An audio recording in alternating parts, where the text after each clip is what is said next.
El Ecuador del siglo XXI vive una etapa de estabilidad política luego de una década de inestabilidad. Pero eso no es raro.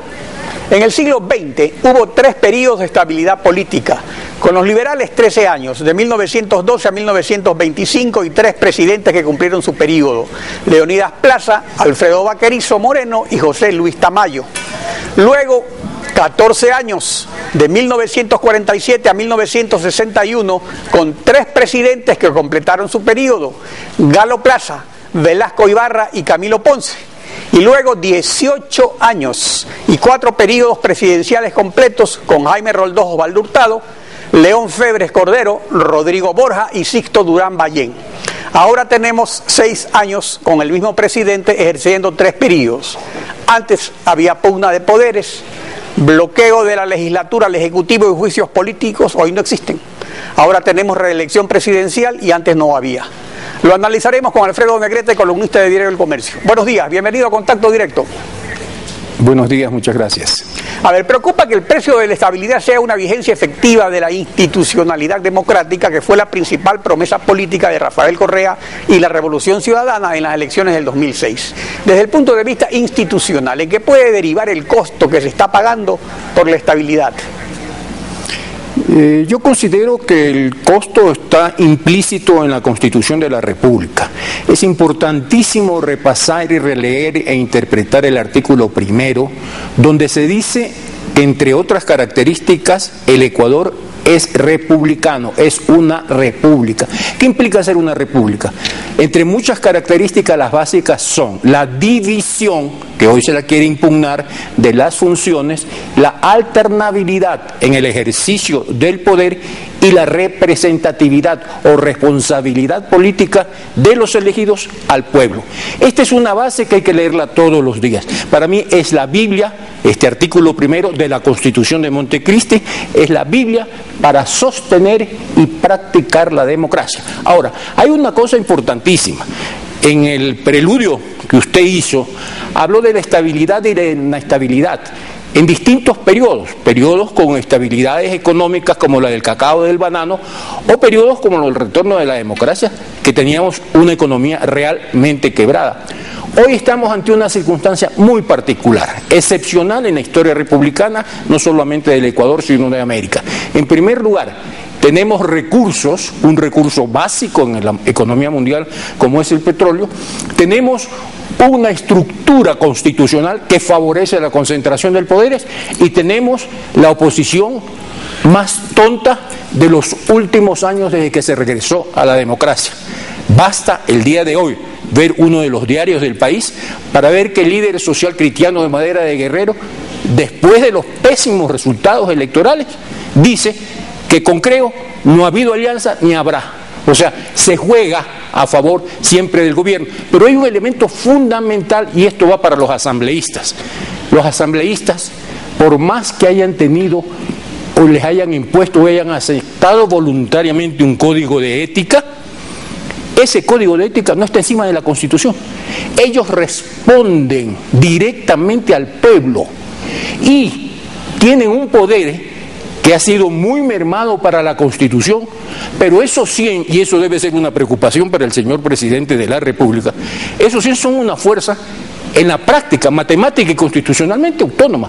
Esos 100 por códigos de éticas que hayan, que eso es un valor interno. Eso no tiene valor legal externo. Eso es lo que estamos viendo ahora, pero cada etapa de estabilidad tiene un costo. Entonces, la estabilidad de los gobiernos siempre ha tenido un precio. Usted fue asesor del presidente Roldós, secretario general de la administración con el presidente Hurtado. Ahí el petróleo estaba por el piso, había la crisis de la deuda.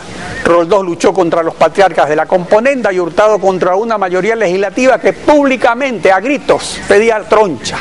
Ahora, ¿no afectaba eso también a la institucionalidad democrática? ¿Cuál era el precio en términos institucionales? Puede que al prestigio y a la imagen de un gobierno que por mantener en esos momentos, muy distintos a los actuales, el objetivo fundamental en el Ecuador y en América Latina era mantener la posta democrática, era evitar el golpismo que sí había y que en estos momentos no existe. Pero en ese instante, antes de la Carta Democrática o inmediatamente después, el golpismo no solo en el Ecuador existía.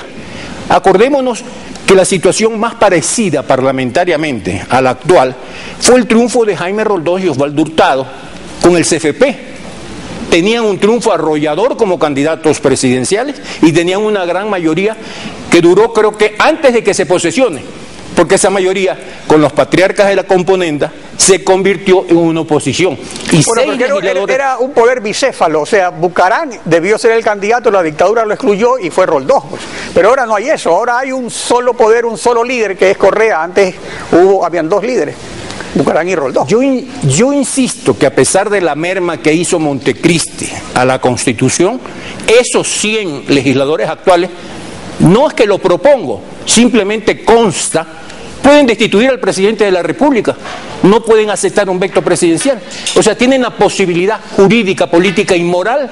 O sea, teóricamente tienen ese poder los 2/3, reformar la Constitución, destituir al presidente y todo eso. Ahora, pero también ha habido otras épocas.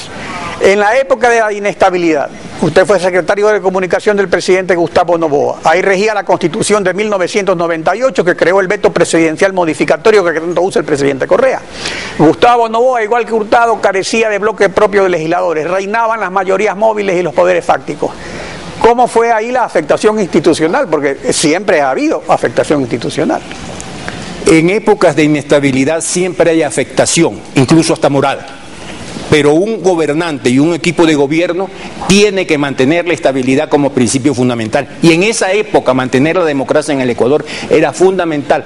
No se olvide que cuando triunfó Jaime Roldós en la primera vuelta, se pretendió que el segundo no participe, que no tenía opción, que era el arquitecto Sixto Durán. Pero este ciudadano con mucho civismo y con mucho sentido democrático participó perdiendo, pero dio su aporte a la institucionalidad. ¿Qué hubiese pasado si el arquitecto Durán no hubiese participado? Lo dejaba a Roldós solo, se iba a legitimar Roldós.